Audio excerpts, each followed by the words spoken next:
প্রিয় দর্শকেরা, কেমন আছেন? আমিও জানি এই শহরের জঞ্জাল আপনাদের আর ভালো লাগছে না। আমারও ভালো লাগছে না। তাই ব্যাকপ্যাক গুছিয়ে রওনা দিয়েছি পাহাড়ের কোনো এক গ্রাম ঘুরব বলে। চলুন, আপনারাও আমার সাথে দেখে আসুন সেই পাহাড়ি গ্রামটি। এই যে নদীটি দেখতে পাচ্ছেন, এর নাম মাতামুহুরী, আলীকদমের লাইফলাইন। এই নদীর পাশ থেকে একটি নৌকা ভাড়া করে আমরা আমাদের যাত্রা শুরু করব। নদী, খাল, ঝিরি পার হয়ে আমরা সামনের দিকে এগিয়ে চলেছি। প্রকৃতি কত সুন্দর, তাই না? হাঁটতে হাঁটতে আমরা এখন ছোট্ট মেঠো পথ পার হয়ে ঝিরি পথে যাত্রাপথে ভাবছিলাম, প্রকৃতি এত সুন্দর, এই প্রকৃতির ভাঁজে ভাঁজে কত অপার সৌন্দর্যতা লুকিয়ে আছে, তা এখানে না আসলে জানতামই না। হাঁটতে হাঁটতে অবশেষে আমরা আমাদের কাঙ্ক্ষিত প্রথম গ্রামটিতে এসে পৌঁছলাম। এই গ্রামটি দেখে মনেই হতে পারে এ যেন কোনো এক চিত্রশিল্পীর নান্দনিক তুলির ছোঁয়ায় ক্যানভাসে আঁকা রঙিন ছবি।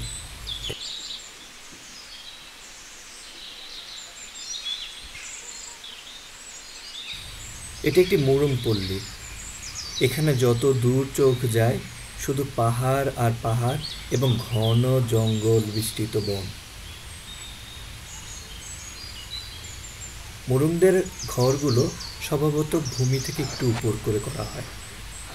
এই ঘরে এখন আমরা একটু জিরিয়ে নেব, তাই আর দেরি না করে চলুন ভিতর যাওয়া যাক। মুরুংদের প্রতিটি ঘরে এরকম পোর্টেবল চুলা করা আছে। এটি সম্ভবত মাটি দিয়ে তৈরি, যাতে নিচে আগুন না ধরে যায়। একে বলে ভুতং। এটি মুরুংদের পানির জল, যা এক জাতীয় লাউ থেকে তৈরি করা হয়।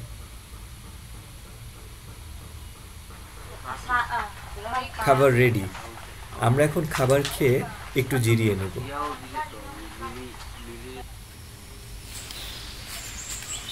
বলে রাখা ভালো, এখান থেকে আরও 2 ঘন্টা পথ। যত দূর যাওয়া যাবে ততই সমুদ্রপৃষ্ঠ থেকে উপরে উঠতে হবে, তাই অনেক খাটুনির ব্যাপারও রয়েছে। অবশেষে আমরা সেই কাঙ্ক্ষিত গ্রামে এসে পৌঁছলাম। গ্রামের সর্দার আমাদের সাদরে গ্রহণ করলেন। এখানে একটি উৎসব উৎসব ভাব বিরাজ করছে, তার একটি কারণও আছে। এখানে দেখতে পাওয়া যাচ্ছে একজন মুরং পুরুষ বাঁশি তৈরি করছে। লক্ষ্য করে দেখুন, এই জিনিসটাকে চিনতে পারেন কিনা? হ্যাঁ, এটি ভুতং।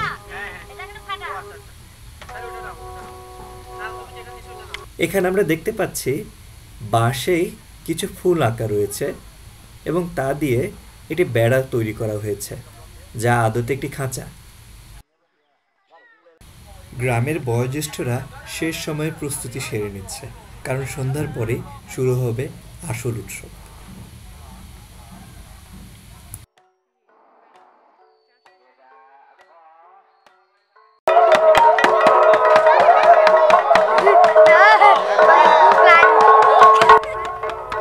গ্রামের তরুণদের হাতে ঘণ্টাধ্বনির মাধ্যমে শুরু হয়ে গেল উৎসবের প্রাথমিক আয়োজন।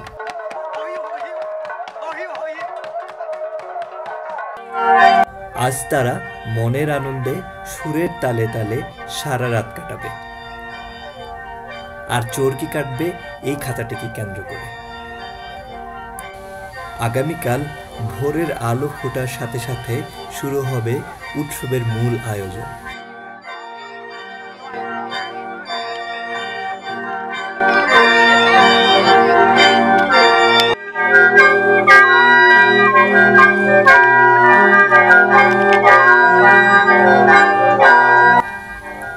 ভোরের আলো ফুটেছে, আর সেই সাথে মনের আনন্দ ছড়িয়ে পড়েছে গোটা গ্রাম জুড়ে।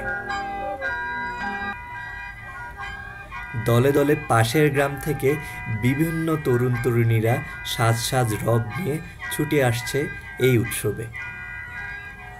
কিন্তু কি এই উৎসব? কেনই বা এত আয়োজন? এর নাম গো হত্যা উৎসব। সাধারণত মুরুংরা ক্রামা অথবা প্রকৃতি পূজারী হয়ে থাকে। তারা বিশ্বাস করে প্রকৃতিতে বিদ্যমান সবকিছুতেই স্রষ্টা রয়েছে। কিন্তু কিভাবে এই গোহত্যা উৎসবের শুরু হয়েছে? আসলে মুরুংরা বিশ্বাস করে তাদের ধর্মদেবতা তাদের জন্য ধর্মীয় গ্রন্থ এটি কলা পাতায় লিখে পাঠিয়েছিল, কিন্তু পথিমধ্যে একটি বোকা গরু তা খেয়ে ফেলে। তাতেই তারা রাগান্বিত হয়ে প্রতিশোধ স্বরূপ প্রতি বছরই গোহত্যা উৎসব পালন করে। এটি তাদের ধর্মীয় একটি বিশ্বাস।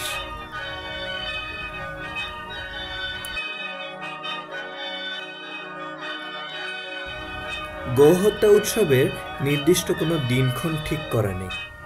সাধারণত শীতের শেষ দিকে এই উৎসবটি আয়োজিত হয়ে থাকে। পাড়া বা গ্রামের বয়োজ্যেষ্ঠদের পরামর্শক্রমে এই উৎসবটির আয়োজনের দিনক্ষণ ঠিক করা হয়ে থাকে। আর এই দিনকে কেন্দ্র করে নারী এবং পুরুষরা তাদের ঐতিহ্যবাহী পোশাক এবং নৃত্য নিয়ে হাজির হয় এবং দিনভর চলতে থাকে এই উৎসবের আয়োজন এবং প্রদর্শনী।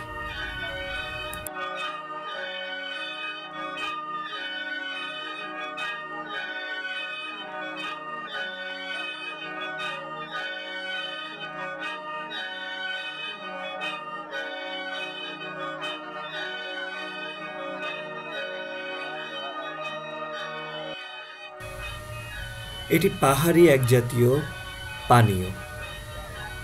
অনেকে একে মহুয়া নামে চেনেন, কিন্তু মুরুংদের কাছে এর নাম সিবিট।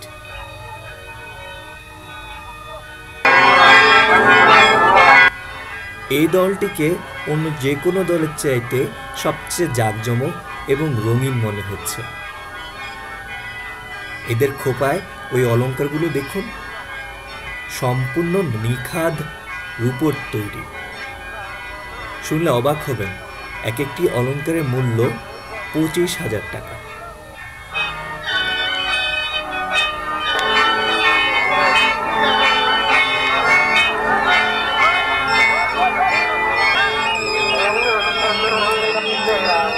এইমাত্রই বন্দি রাখা গরুটিকে বর্ষার গুপ্ত আঘাতে কেউ ঘায়েল করে মেরে ফেলল,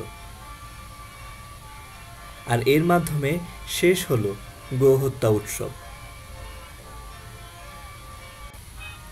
গোহত্যা হয়ে গেলে মুরুংরা সকল অতিথিদেরকে আপ্যায়ন করে।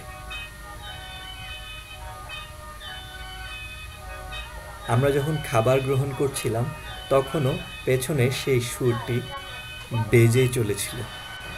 সেই সুর যেন পাহাড়ে লুকিয়ে থাকা রূপ, রহস্য ও সৌন্দর্যের কথা সুরে সুরে বলছিল। এই সুর টিকে থাকুক বছরের পর বছর, হাজার বছর ধরে। সুরের মূর্ছনা পাহাড়ের প্রতিটি কোনায় কোনায় ছড়িয়ে পড়ুক। পাহাড়ের সুখ, শান্তি, সমৃদ্ধি বয়ে আসুক। সুখে থাকুক, ভালো থাকুক পাহাড়ের মানুষেরা।